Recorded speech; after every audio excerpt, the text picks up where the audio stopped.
Kibera is the largest slum in Kenya's capital, Nairobi. For several years, locals have learnt important life lessons from an unlikely source, a free comic book. It addresses issues relevant to people's everyday lives, like widespread joblessness and unplanned pregnancies, especially among younger women. It is about governance, that is involving the youth. It's about sexual reproduction. That is not just sex, but sexual reproduction as a whole. And also there's the issue about being a young entrepreneur, entrepreneurship. So it actually tackles the major issues that affects youth most of the time. Welcome to Shujaaz!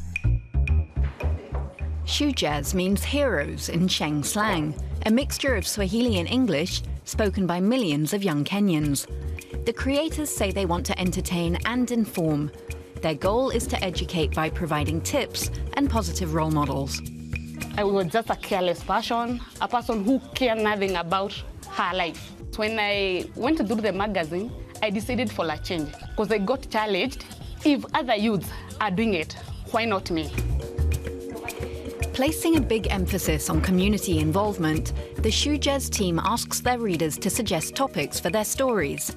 The characters in the comic books also have a strong presence on social media.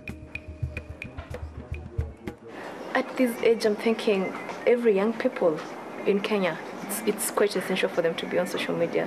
They want to be informed, they want to understand what the trends are, they want to feel like they are a part of a group.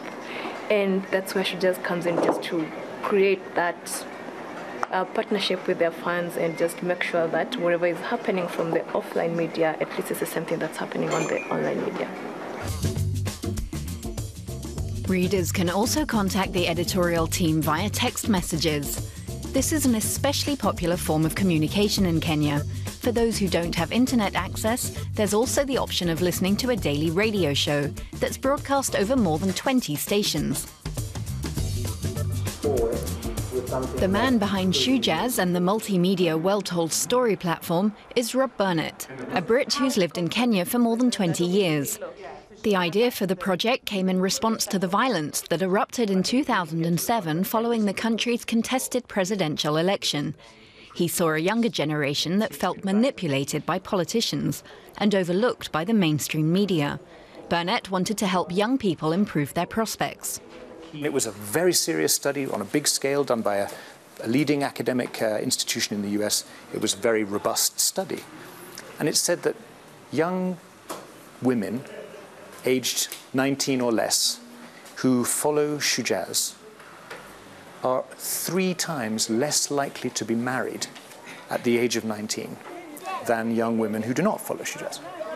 We deal with much more sort of mechanical problems.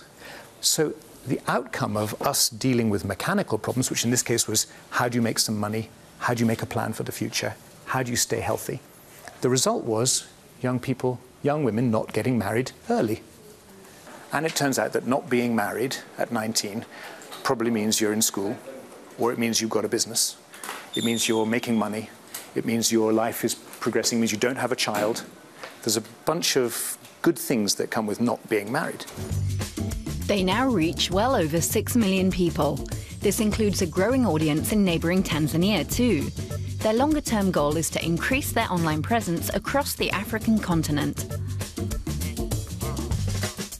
What else can the internet do to create energy and possibilities for our millions of followers? So we have some ideas. We're developing fast to say, can we take the promise of the Shujaaz effect and deliver it bigger, faster, better, quicker, cheaper on the internet? That's what we're working on. More and more people are getting online in Kibera too. But for the moment, the old-fashioned comic book continues to inspire people to share their stories and embrace new ideas.